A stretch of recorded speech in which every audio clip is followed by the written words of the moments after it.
Chers amis et chers abonnés, je vous retrouve aujourd'hui avec un nouveau tutoriel dans lequel on va faire tout simplement un exercice d'exploitation de documents pour que les élèves puissent comprendre comment on fait un exercice d'exploitation de documents.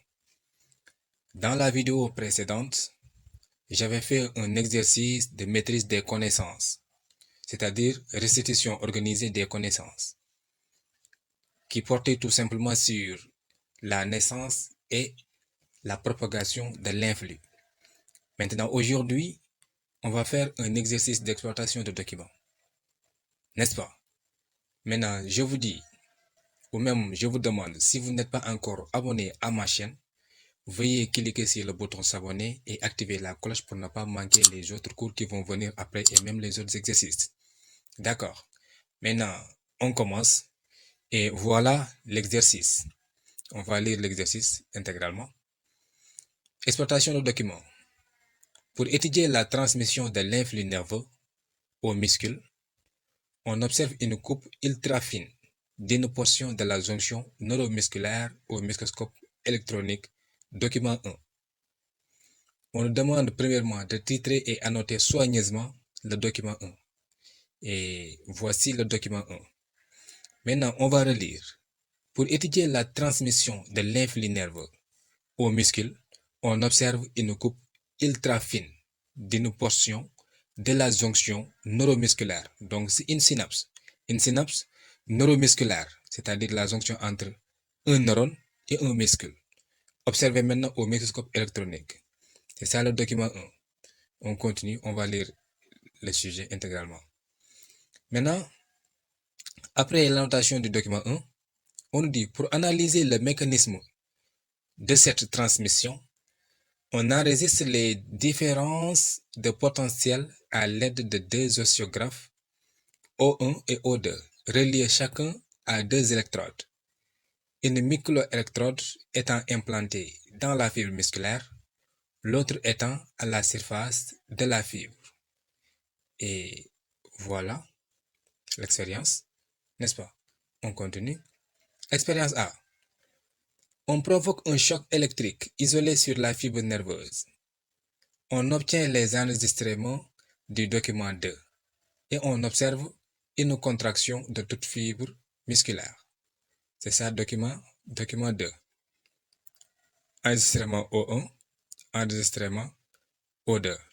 On est d'accord? On continue. Expérience B. Même expérience que A, mais le muscle est chirarisé, c'est-à-dire traité par une substance toxique, le chiral. On obtient les enregistrements du document 3 et on n'observe pas de contraction de la fibre. Vous voyez maintenant, voilà, c'est ça l'enregistrement O1, l'enregistrement O2. Maintenant, on nous dit, deuxièmement, analyser et comparer les résultats de ces deux expériences, c'est-à-dire expérience A et expérience B. On est d'accord, on va voir expérience A, voilà les résultats de l'expérience A, et voilà, autant pour moi, les résultats de l'expérience B. D'accord. On nous demande maintenant d'analyser et comparer les résultats de ces deux expériences. Ensuite, on nous demande d'interpréter les variations de potentiel et leurs conséquences. Ensuite, on nous demande où se situe l'action du chiral. On continue. Expérience C. On dépose une microgoutte d'acétylcholine au niveau des électrodes reliées à O1 sur la surface externe d'une fibre musculaire non chiralisée.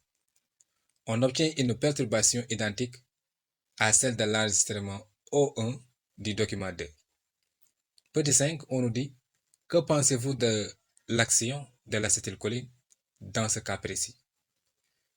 Petit 6, en utilisant les analyses de ces trois expériences, c'est-à-dire expérience A, expérience B, expérience C, quelle hypothèse pouvez-vous nous formuler en ce qui concerne le fonctionnement de la structure présentée au document 1? Maintenant, c'est ça l'exercice. On va essayer maintenant de traiter l'exercice de A à Z. Maintenant, l'exercice commence par là. On nous dit, pour étudier la transmission de l'influx nerveux aux muscles, on observe une coupe ultra fine d'une portion de la jonction neuromusculaire au microscope électronique. Document 1. Titré et annoté soigneusement le document 1. Si vous regardez bien, on nous dit une jonction neuromusculaire, c'est-à-dire une jonction, c'est tout simplement une synapse. Une synapse entre un neurone et un muscle. Maintenant, entre ces deux-là, qui est le neurone et qui est le muscle? J'avais dit, une synapse est tout simplement constituée par deux éléments, un élément présynaptique et un élément postsynaptique. Comment reconnaître ou même comment identifier un élément présynaptique et élément postsynaptique? Là, vous pouvez regarder dans les vidéos précédentes, j'avais publié une vidéo qui parlait tout simplement de l'organisation de la synapse. Maintenant, là, ce que vous voyez là, c'est l'élément présynaptique et là, c'est l'élément postsynaptique. L'élément présynaptique renferme les vésicules qui sont remplis de neurotransmetteurs. Et l'élément postsynaptique est constitué au niveau de sa membrane des récepteurs qui sont spécifiques aux neurotransmetteurs. On est d'accord. Donc là, c'est l'élément présynaptique et là, c'est l'élément postsynaptique. Maintenant, vous voyez, 1, 2, 3, 4 jusqu'à 12. On nous demande d'annoter les flèches, ces flèches-là. Maintenant, avant que je réponde à cette annotation, je vous demande de cliquer, de mettre en pause la vidéo et d'annoter bien ces flèches-là. Après, vous regardez la correction. Clique sur pause et après, je vous donne la correction. D'accord. Voilà. Donc, selon vous, ici le 1, vous voyez là, 1 c'est quoi? 1 c'est la cellule nerveuse. Voilà, c'est la cellule nerveuse. On est d'accord. C'est la cellule nerveuse. Si vous dites même l'élément présynaptique, on peut l'accepter. D'accord, c'est la cellule nerveuse. 2, selon vous, 2, regardez la flèche est là. Donc, 2 est tout simplement membrane présynaptique. Vous voyez, là j'avais dit cellule nerveuse. Si vous dites même l'élément présynaptique, c'est la même chose. Là, c'est tout simplement membrane présynaptique. Puisque là, c'est membrane présynaptique. Donc là aussi, c'est tout simplement l'élément présynaptique. Et le 3, regardez, 3, ça y est là.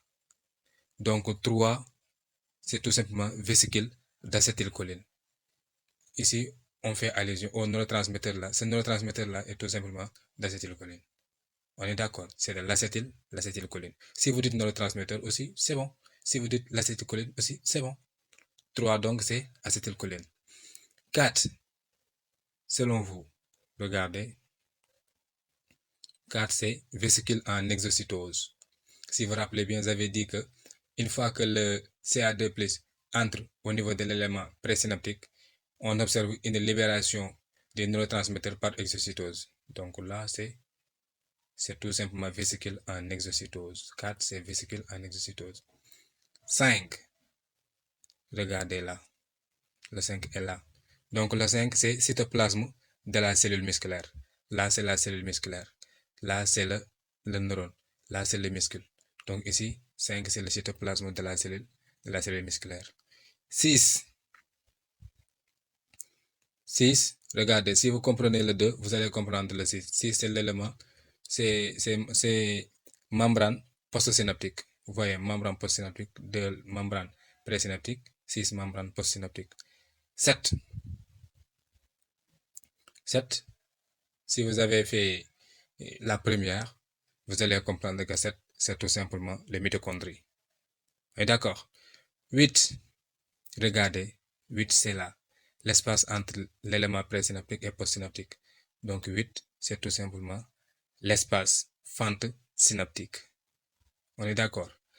Le 9, 9, ça regroupe deux choses, ceci et ça. On est d'accord. Donc 9, c'est myofibrilles et disque sombre. Myofibrilles et disque sombre. Si vous faites muscule, vous allez comprendre ça. Donc 9, c'est myofibrilles, disque sombre. Le 10 aussi, ça regroupe deux choses. On est d'accord. C'est hystérie Z et disque clair. Hystérie Z et disque clair. Ne vous inquiétez pas. Une fois que vous faites muscule, vous allez comprendre tout ce qui est myofibrilles, disque sombre, hystérie Z et disque clair. Donc 10, c'est disque clair. Maintenant, 11. 11, c'est cellules musculaires. Là, j'avais dit cellules nerveuses ou membrane ou l'élément présynaptique. Là, c'est cellules musculaires, le 11. Maintenant, 12, c'est tout simplement le document de le titre de ce document. Donc, 12 est tout simplement la jonction neuromusculaire. Jonction neuromusculaire. Ça est là, le nom est la jonction neuromusculaire. Ou synapse neuromusculaire, c'est la même chose. Donc, on va noter.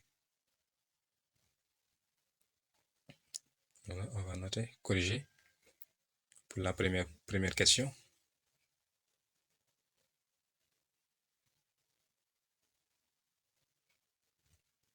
Voilà, tout ce que je viens de dire a été corrigé par là. D'accord. C'est ça, la première question. Voilà. On va retourner lire la deuxième question.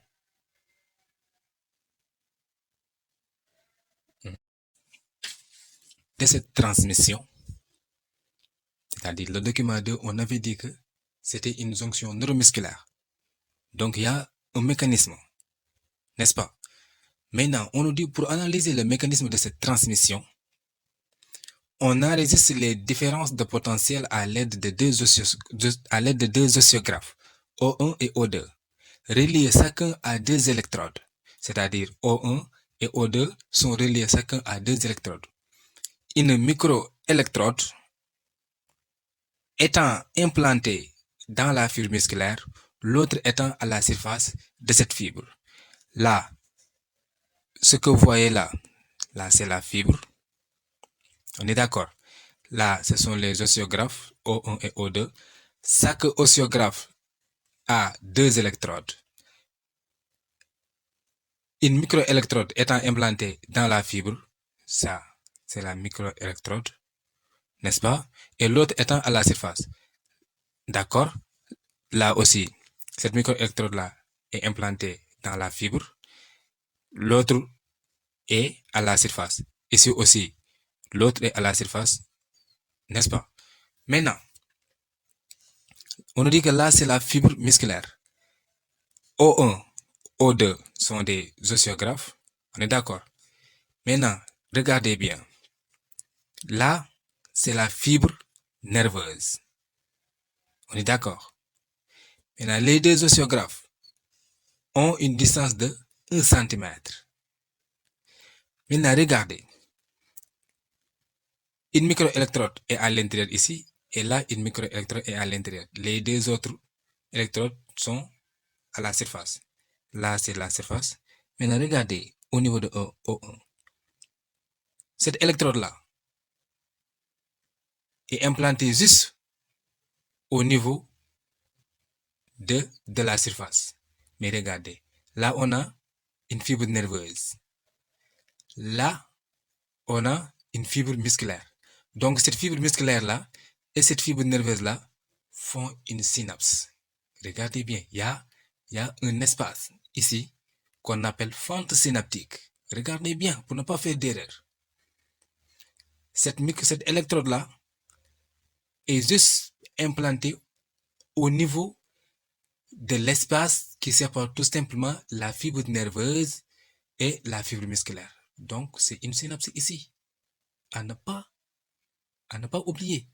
Il faut être vigilant quand on fait une exploitation de documents. Il faut être vigilant. Il faut aussi décortiquer tous. Maintenant, ceci est tout simplement correspond à plusieurs expériences. N'est-ce pas? Maintenant, plusieurs expériences sont réalisées. Ce schéma-là est tout simplement schéma du montage expérimental. Donc, on a tout décortiqué. On continue. On dit que plusieurs expériences ont été réalisées. Maintenant, l'expérience A. On nous dit on provoque un choc électrique isolé sur la fibre nerveuse. On provoque un choc électrique isolé sur la fibre nerveuse. On obtient les enregistrements du document 2 et on observe une contraction de toute la fibre musculaire. C'est ça. Enregistrement O1, enregistrement O2. Là, regardez bien. Regardez bien. Maintenant, c'est ça l'enregistrement du document O1 et là l'enregistrement O2. Ceci constitue tout simplement le document 2. Sauf sur la fibre nerveuse. On va voir l'expérience B. Expérience B, on nous dit, même expérience que A. Regardez, on dit A, on provoque un choc électrique isolé sur la fibre nerveuse. Là, on dit même expérience que A, mais le muscle est chiralisé. Là, au niveau de l'expérience A, le muscle n'était pas chiralisé. Mais au niveau de l'expérience B, le muscle est chiralisé. N'est-ce pas? Chiralisé, ça veut dire traité par une substance toxique, le curare. Si vous vous rappelez bien, au niveau de la synapse, on avait parlé du curare. Donc, muscle chiralisé, c'est traité par une substance toxique, le curare. On obtient les enregistrements du document 3 et on n'observe pas de contraction de la fibre. Regardez, là, au niveau enregistrement O2, pas de contraction de la fibre.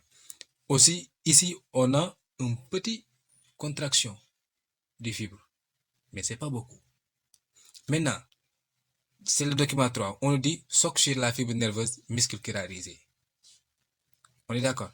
Maintenant, 2, on nous demande d'analyser et comparer les résultats de ces deux expériences. Analyser et comparer les résultats de ces deux expériences. On va retourner sur l'expérience A pour en parler. Maintenant, retenez-vous bien que avant toute chose, on doit rappeler, pour répondre à cette question d'analyse et comparaison, on doit rappeler tout simplement le mécanisme de cette expérience. C'est-à-dire, rappeler tout simplement les schémas de montage. On est d'accord? On ne doit pas répondre directement, mais on doit rappeler les schémas de montage. Maintenant, pour ce faire, on doit dire la microélectrode liée à O1, on va reculer un peu, voilà. La microélectrode liée à O1 est implantée juste sous la plaque motrice. Regardez, la microélectrode reliée à O1 est implantée juste sur la plaque motrice. Plaque motrice, c'est tout simplement une jonction neuromusculaire. C'est une synapse. On l'appelle parfois plaque motrice. Donc, retenez-vous bien que plaque motrice égale jonction égale synapse. Ici, c'est une synapse neuromusculaire. Donc, c'est ce qu'on appelle aussi plaque motrice, une synapse. On est d'accord? Donc, la microélectrode liée à O1 est implantée juste sous la plaque motrice. Vous le voyez ici. Voilà.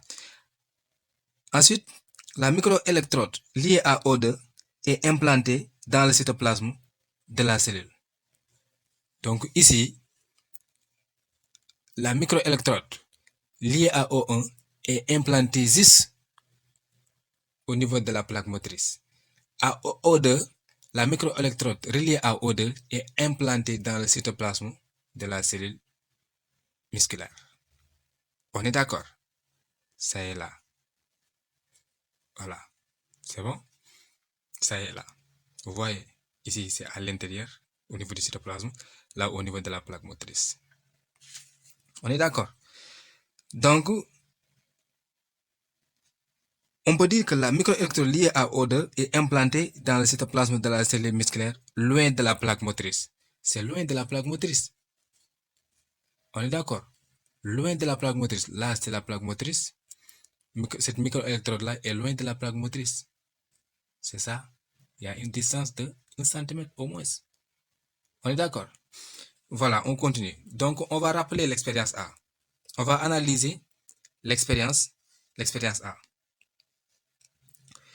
Maintenant, On doit dire que le choc électrique appliqué à la fibre nerveuse, regardez bien, l'expérience A, c'est tout simplement choc sur la fibre nerveuse. Maintenant, on va analyser. Enregistrement O1 au niveau de la membrane séparant, ou bien même avant ça, voilà, avant ça, j'avais oublié tout simplement de faire un chapeau sur la plaque motrice. Maintenant, expérience A. Le choc électrique appliqué à la fibre nerveuse provoque un potentiel d'action qui se propage et atteint la plaque motrice. Ce que vous voyez là, on nous demande d'analyser et comparer. Ce que vous voyez là, c'est un potentiel d'action. C'est un potentiel d'action. Raison pour laquelle j'ai dit que le choc électrique appliqué à la fibre nerveuse provoque un potentiel d'action qui se propage et atteint la plaque motrice. Regardez bien ici, cette amplitude du potentiel d'action atteint les 50. Raison pour laquelle j'ai dit que qui se propage et atteint la plaque motrice. La plaque motrice, c'est tout simplement la jonction neuromusculaire. N'est-ce pas? Donc, enregistrement O1. Au niveau de la membrane séparant neurones et cellules musculaires, apparaît alors une lente et importante dépolarisation. Une lente et importante dépolarisation. Est-ce que vous le voyez ici? Là. Une lente et voilà. C'est ça. Vous voyez? Donc, c'est une lente et importante dépolarisation qui passe tout simplement de moins 90 à moins 40 millivolts. Regardez. Regardez là. Là, on a moins 90. N'est-ce pas? Il s'est passé là, jusque là. N'est-ce pas? Là, on a moins 40 millivolts. Donc, c'est une lente et importante dépolarisation qui passe de moins 90 à moins 40 millivolts. C'est ce qu'on appelle le potentiel de plaque motrice. C'est le potentiel de plaque motrice, n'est-ce pas?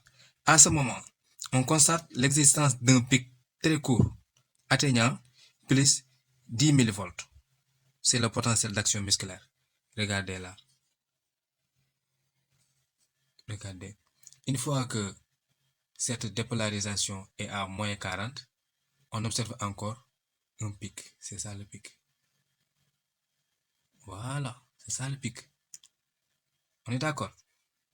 C'est pour laquelle j'ai dit qu'à ce moment, on constate l'existence d'un pic très court atteignant plus 10 millivolts. Là, c'est 50 millivolts. Ici, on était à moins 40 millivolts.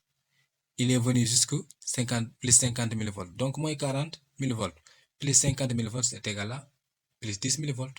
Raison pour laquelle on a ici un pic qui atteint de 10 millivolts. On est d'accord? Ce pic-là est tout simplement appelé le potentiel d'action musculaire. On est d'accord? Maintenant, on va parler de l'enregistrement O2. Enregistrement O2. Vous regardez, un peu de temps s'est écoulé. On se trouve à une petite distance des électrodes liées à O1. Si vous vous rappelez bien, n'est-ce pas?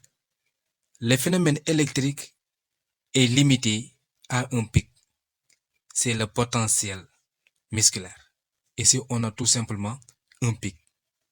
On a tout simplement un pic. C'est le potentiel musculaire.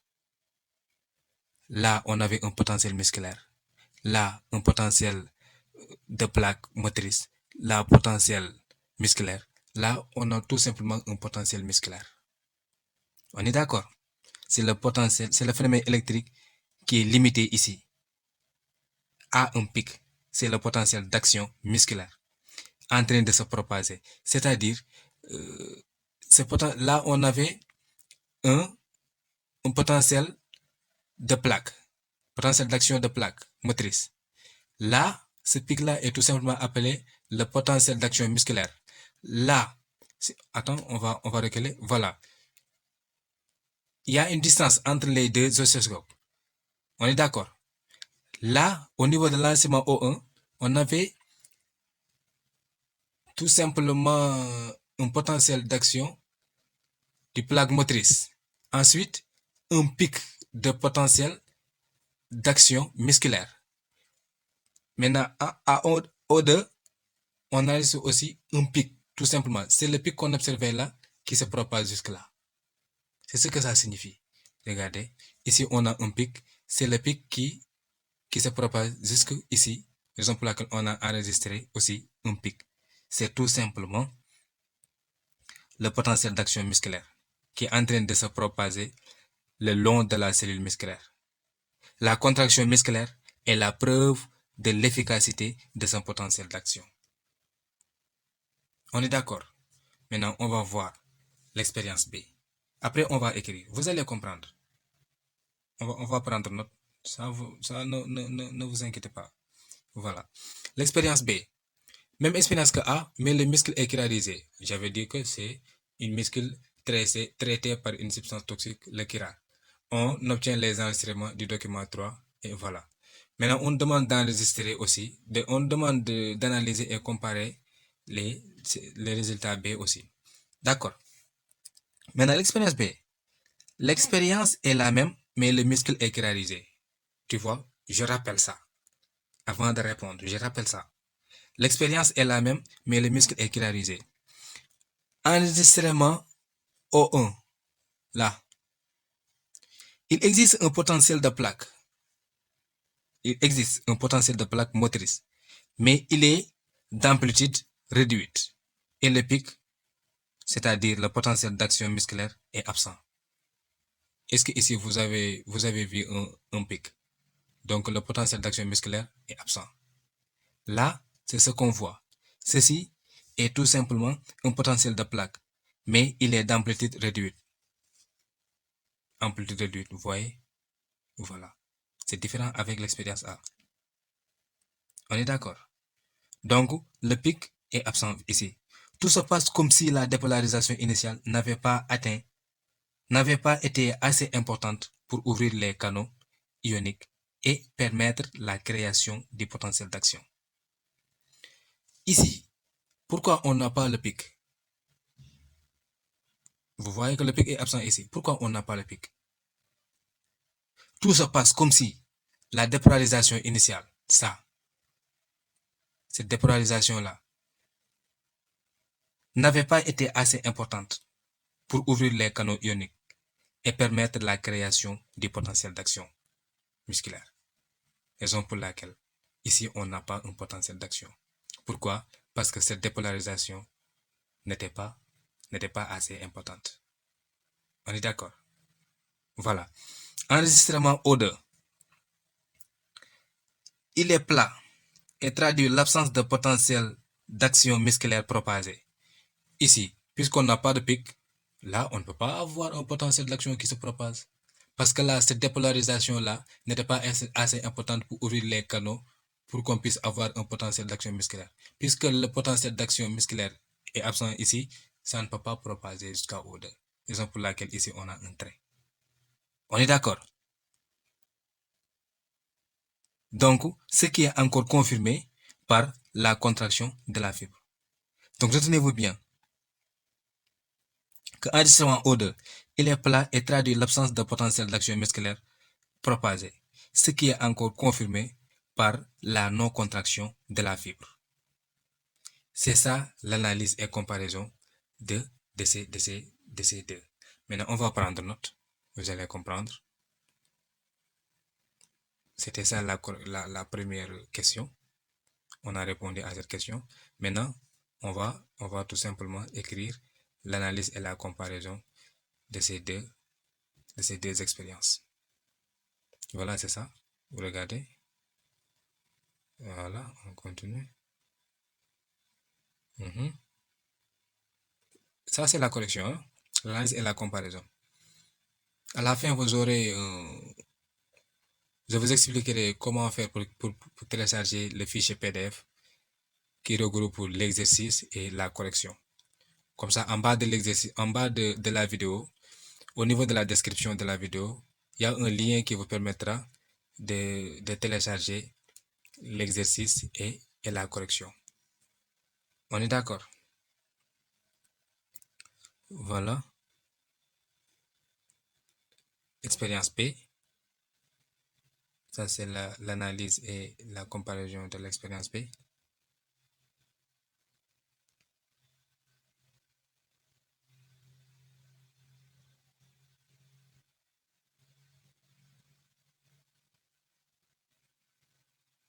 Vous voyez, c'est très simple.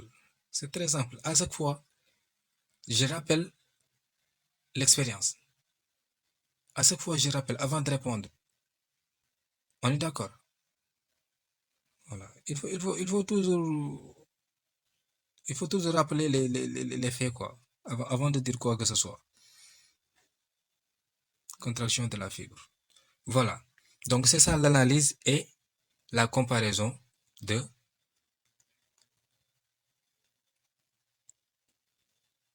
Voilà. Donc, analyse et comparaison, c'était ça. On a répondu à cette question. Je fais tout simplement un demi-tour pour lire la troisième question. Interpréter les variations de potentiel et leurs conséquences. Pourquoi ici, on a un potentiel d'action, n'est-ce pas? Une dépolarisation, un pic, là, un pic, n'est-ce pas? Là, un faible dépolarisation avec l'absence de pic, ici avec un trait tout simplement. Maintenant, on nous demande d'interpréter les variations de potentiel et leurs conséquences. Maintenant, pour ça, c'est tout simple, c'est simple. Tout se passe comme si le kirar, parce que là, on a traité le muscle avec le kirar. Je dis, tout se passe comme si le kirar avait empêché la propagation de l'information. C'est normal. Avant le kirar, là, avant le kirar, là, on n'avait pas traité le muscle avec du kirar. Il y avait un potentiel d'action musculaire qui se propageait jusque-là. Cette fois-ci, on a traité avec du kirar, c'est l'absence de là. Qu'est-ce qu'on peut dire?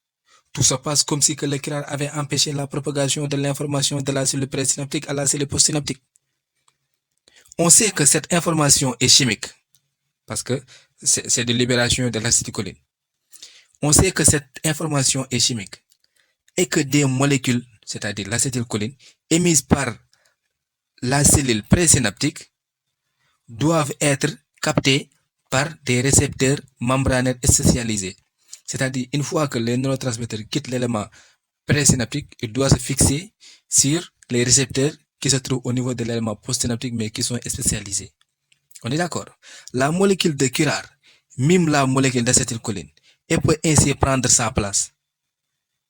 Le kirar qu'on avait traité avec le muscle mime la molécule d'acétylcholine et peut ainsi prendre sa place sur les récepteurs. On est d'accord? C'est-à-dire, le kirar peuvent aller se fixer au niveau des récepteurs pour empêcher la fixation de l'acétylcholine sur ces récepteurs. C'est ce que ça signifie. Maintenant, on pourrait s'attendre à une disparition totale du potentiel de plaque. Ici, on a tout simplement un petit potentiel de plaque, très faible. Mais on pourrait s'attendre à ça. Si le kirar est fixé sur tous les récepteurs. Si on a ça, c'est parce que le kirar a laissé quelques récepteurs. Raison pour laquelle on a ce petit potentiel de plaque. Raison pour laquelle je dis, on pourrait s'attendre à une disparition totale du potentiel de plaque. En fait, tous les récepteurs ne sont pas occupés par le kirar d'une dépolarisation réduite qui n'atteint pas la seuil nécessaire pour provoquer l'ouverture des canaux à sodium et donc permettre la formation d'un potentiel d'action. C'est-à-dire, si le kirar avait occupé tous les récepteurs, on pourrait attendre à ça. C'est tout simplement ça. Donc, on a interprété les variations de potentiel et leurs conséquences. Là, on n'avait pas le kirar, raison pour laquelle on a ça et on a ça. Là, c'est le potentiel d'action musculaire qui se propage jusque-là. Là, c'est comme si que le kirar avait empêché le potentiel d'action musculaire se propage. Voilà. C'est tout simplement ça. Donc, on va écrire. Là, c'est déjà répondu. Là, c'est déjà répondu. Là, c'est déjà répondu. Voilà. C'est la question 3 et 4. Voilà. Attendez.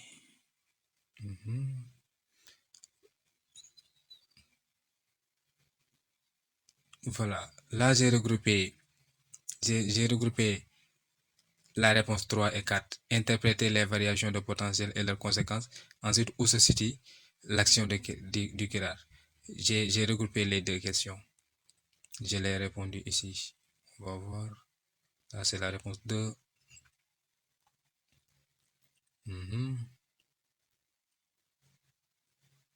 Voilà. Interprétation et où se situe l'action du Kirar. Je dis tout ça passe comme si le Kirar avait empêché la propagation de l'information de la cellule présynaptique à la cellule postsynaptique.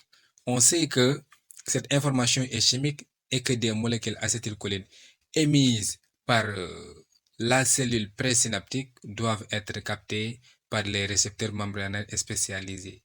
La molécule de Kirar mime la molécule d'acétylcholine et peut ainsi prendre sa place sur les récepteurs. On pourrait s'attendre à une disparition totale du potentiel de plaque. En fait, tous les récepteurs ne sont pas occupés par le Kirar et certains d'entre eux restent disponibles pour l'acétylcholine, d'où l'apparition d'une dépolarisation réduite qui n'atteint pas le seuil nécessaire pour provoquer l'ouverture des canaux à sodium et donc permettre la formation d'un potentiel d'action. On est d'accord. On va retourner pour voir l'expérience C. Voilà. Expérience C. On dépose une microgoutte d'acétylcholine au niveau des électrodes liées à O1. Cette fois-ci, on n'a pas porté une excitation, mais on dépose tout simplement une microgoutte d'acétylcholine au niveau des électrodes reliées à O1, c'est-à-dire au niveau de la fente synaptique, c'est-à-dire plaque motrice, sur la surface externe d'une fibre musculaire non chiralisée. Mais le fibre musculaire n'a pas été chiralisé. On est d'accord. C'est avec l'absence du chiral. On obtient une perturbation identique à celle de l'enregistrement O1 du document 2. Est-ce que vous avez compris? J'ai dit, on n'a pas porté une excitation, mais tout simplement, on a déposé une microgoutte d'acétylcholine au niveau des électrodes liés à O1. N'est-ce pas? On obtient une perturbation identique à celle de l'enregistrement O1 du document 2. On va retourner. C'est ça, oh, ça c'est document 3. Ça c'est document 2. C'est ceci qu'on a. Enregistrement O1. Après, on dit on a déposé une microgoutte d'acétylcholine au niveau de la... C'est ici qu'on a déposé l'acétylcholine. On est d'accord. Mais cette fibre-là n'a pas été chiralisée. On est d'accord. On obtient ceci. C'est ça le document 2. L'expérience C parle de ça. On est d'accord. On a porté ici, on a déposé ici une microgoutte d'acétylcholine. Mais la fibre n'a pas été chiralisée. Et on obtient ça. On est d'accord. Il nous dit, que pensez-vous de l'action de l'acétylcholine dans ce cas? Regardez. On a déposé ici de l'acétylcholine. Une microgoutte. Et on obtient ça. Et pourtant, l'expérience A, on portait tout simplement une excitation. On obtient ça. Cette fois-ci, on a déposé tout simplement une microgoutte là. Et on obtient ça. Une microgoutte de l'acétylcholine provoque ça. Donc, il nous dit, que pensez-vous de l'action de l'acétylcholine? Que pensez-vous? Maintenant, qu'est-ce qu'on va dire? Le traitement à l'acétylcholine provoque la même réponse que l'excitation de la fibre nerveuse? C'est la même réponse. C'est la même réponse. Donc, le traitement à l'acétylcholine provoque la même réponse que l'excitation de la fibre nerveuse. On a ainsi la preuve que l'acétylcholine est bien l'intermédiaire indispensable à la transmission synaptique. Rappelez-vous du document 1, la notation. Le 2, c'était quoi? C'était l'acétylcholine. Donc ici, le traitement à l'acétylcholine provoque la même réponse que l'excitation de la fibre nerveuse. On a ainsi la preuve que l'acétylcholine est bien l'intermédiaire indispensable à la transmission synaptique. Donc l'acétylcholine est le neurotransmetteur qui passe de la cellule présynaptique à la cellule postsynaptique et assure la transmission de l'information. Donc c'est ce qu'on pense de l'action de l'acétylcholine dans ce cas. Le traitement à l'acétylcholine provoque la même réponse que l'excitation de la fibre nerveuse. On est d'accord? Donc c'est ça la réponse 5. Maintenant, on nous dit en utilisant les analyses de ces trois expériences, quelle hypothèse pouvez-vous formuler en ce qui concerne le fonctionnement de la structure présentée au niveau du document 3? Regardez, en utilisant les analyses de ces trois expériences, quelle hypothèse pouvez-vous nous formuler en ce qui concerne le fonctionnement de la structure présentée? Maintenant, on peut dire que la structure présentée en document 1, selon vous, on avait dit quoi? C'est une jonction neuromusculaire. Donc, on peut dire que la structure présentée en document 1 est une plaque motrice ou synapse neuromusculaire. Le potentiel d'action nerveuse provoque à son arrivée à la terminaison axonique l'ouverture d'un canaux à calcium qui entre dans l'axone, déclenchant la libération de l'acétylcholine par exocytose. On est d'accord? Maintenant, les ions calcium sont ensuite rejetés par une pompe consommant de l'ATP. L'ATP, c'est de l'énergie. On est d'accord? L'acétylcholine expulsée dans la fente synaptique se fixe sur les récepteurs de la membrane de la cellule musculaire et déclenche ainsi l'ouverture des canaux à sodium. Un potentiel d'action musculaire prend naissance, se prolonge, se propage et déclenche la contraction musculaire. C'est ça la réponse 6. On va écrire. Là, c'était la première question, on a répondu. Là, c'est la deuxième question, on a répondu.